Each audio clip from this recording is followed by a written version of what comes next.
You will open a spreadsheet at the end of the quarter, stare at the empty cell where next quarter's revenue should go, type in a hopeful round number that feels ambitious but not insane, and call it a forecast.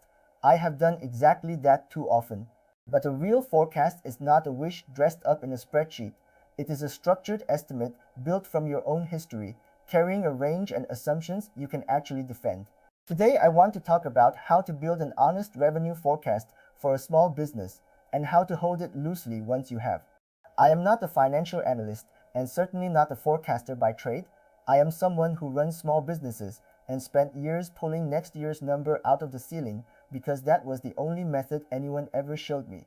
I would anchor on the figure I wanted, dress it with a growth rate that matched my mood, and feel betrayed when reality came in somewhere else. So this is not a modeling lecture. It is the plain habit I now use to turn what I already know about my business into a forecast humble enough to be useful. Let me say plainly what a revenue forecast actually is. It is a reasoned estimate of the money your business will bring in over some future stretch, built from the patterns already sitting in your past data, and stated as a range rather than a single confident point. Notice what it is not. It is not a target you are promising to hit, not a goal you are motivating yourself with, not a guarantee of anything. A forecast is what the numbers expect, a very different animal from what you happen to want.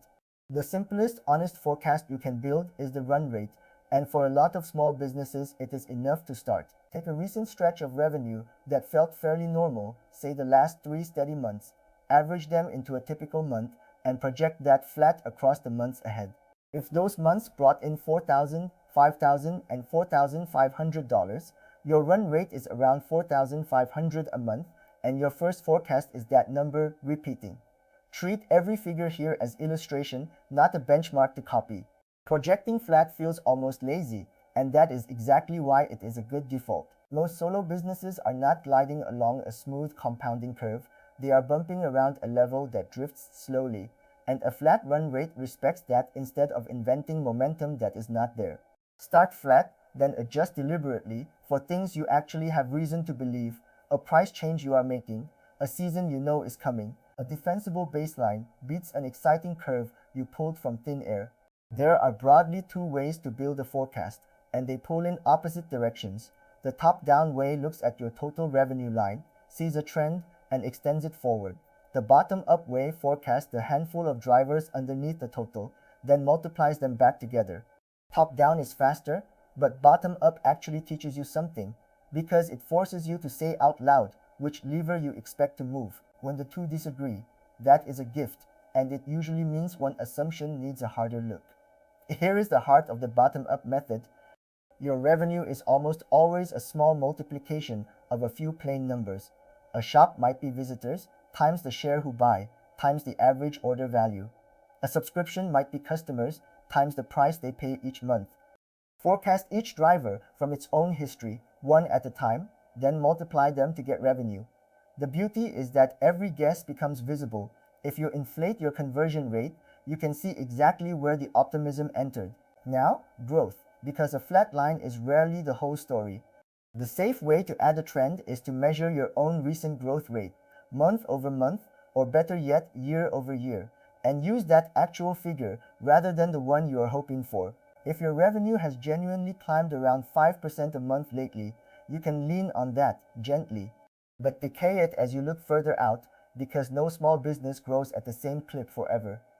An honest trend fades toward flat, it does not sprint off the chart. And here is the trap that catches almost everyone the first time. Take a healthy-looking monthly growth rate, say 7%, apply it to 12 straight months, and the compounding hands you a number that more than doubles your business inside a year. It looks thrilling in the spreadsheet, and it is very nearly always a fantasy. Small percentages compound into absurd totals fast, so whenever a forecast shows your revenue exploding, suspect the growth rate before you believe the boom. Many businesses also breed on a yearly cycle, and ignoring that will fool you in both directions. If you sell more in December and less in January, then comparing this January to last December and calling the drop a decline is simply reading the season as a trend. The fix is to compare like with like, this January against last January, so the yearly rhythm cancels out and any real change can show itself. 1 year of history is the minimum to even see your seasonality, and 2 is far better.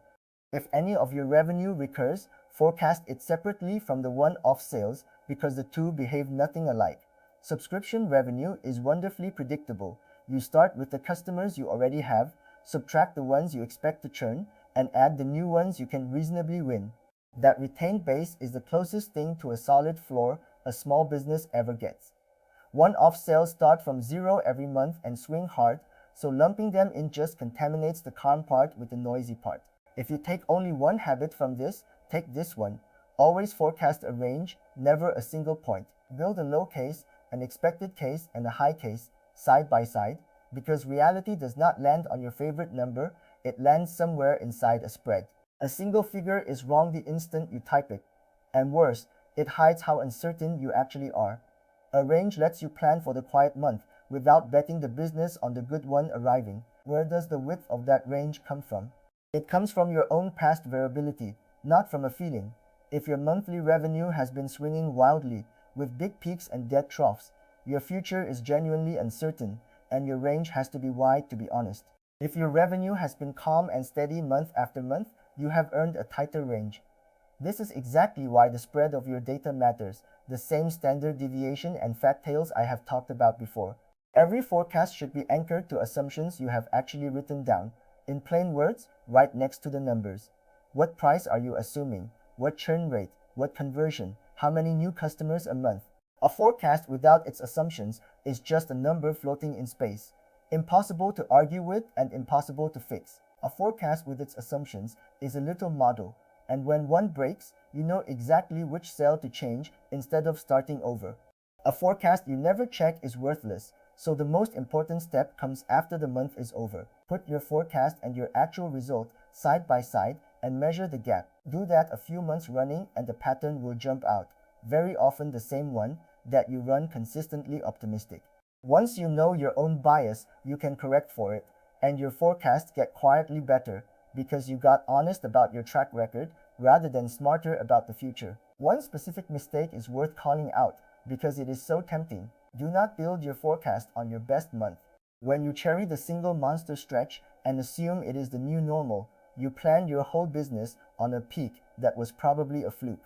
Use a representative stretch instead, or lean on your median month rather than the average. So a couple of freak weeks do not drag your baseline where no ordinary month will ever reach. The good month is real, it just is not typical. Keep your forecast and your target in separate columns and never let them blur together. A target is what you want to achieve, a motivating line in the sand.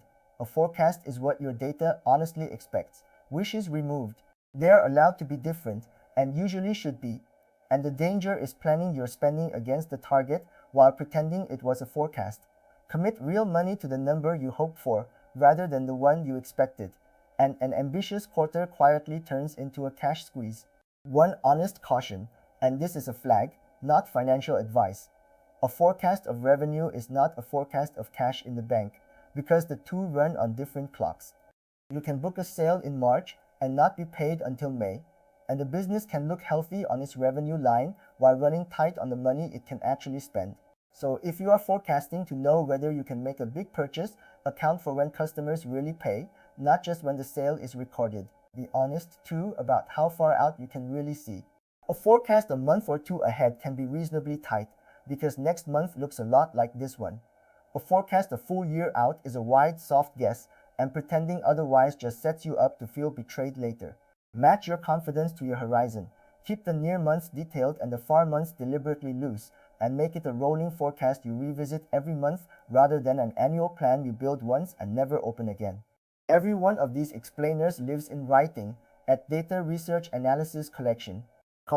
The whole metric library in plain English, with a revenue forecast worked through on a real messy set of months rather than a tidy textbook curve, so you can watch the low, expected, and high cases fan out from your own numbers. I keep it honest there for the same reason I keep it honest here. No promises about your results, and no pretending a spreadsheet can see the future. Read it slowly with your own revenue history open beside you, and hold the whole idea in proportion. A forecast does not create a single dollar of revenue. It does not remove 1 ounce of real uncertainty, and being very confident about a number has never once made it come true. All a good forecast really buys you is a structured, updatable expectation and the humility of a range so you can plan with your eyes open instead of your fingers crossed. That is a way of being wrong more usefully and more quickly than a lucky guess. Ditch the cheap, shouldn't the tit. Start with a flat run rate as your humble baseline, then build bottom up from the few drivers that actually make your revenue, and add growth only at your own honest decaying rate rather than the one you are dreaming of. Respect your seasonality by comparing like months, forecast recurring revenue apart from one-off sales, and always give a range whose width comes from your own past swings. Write your assumptions down, compare every forecast to what really happened, and keep it rolling. Next time I want to talk about the break-even point, the single line where your revenue finally covers your costs, and why knowing exactly where it sits changes almost every decision you make. I will see you in the next one.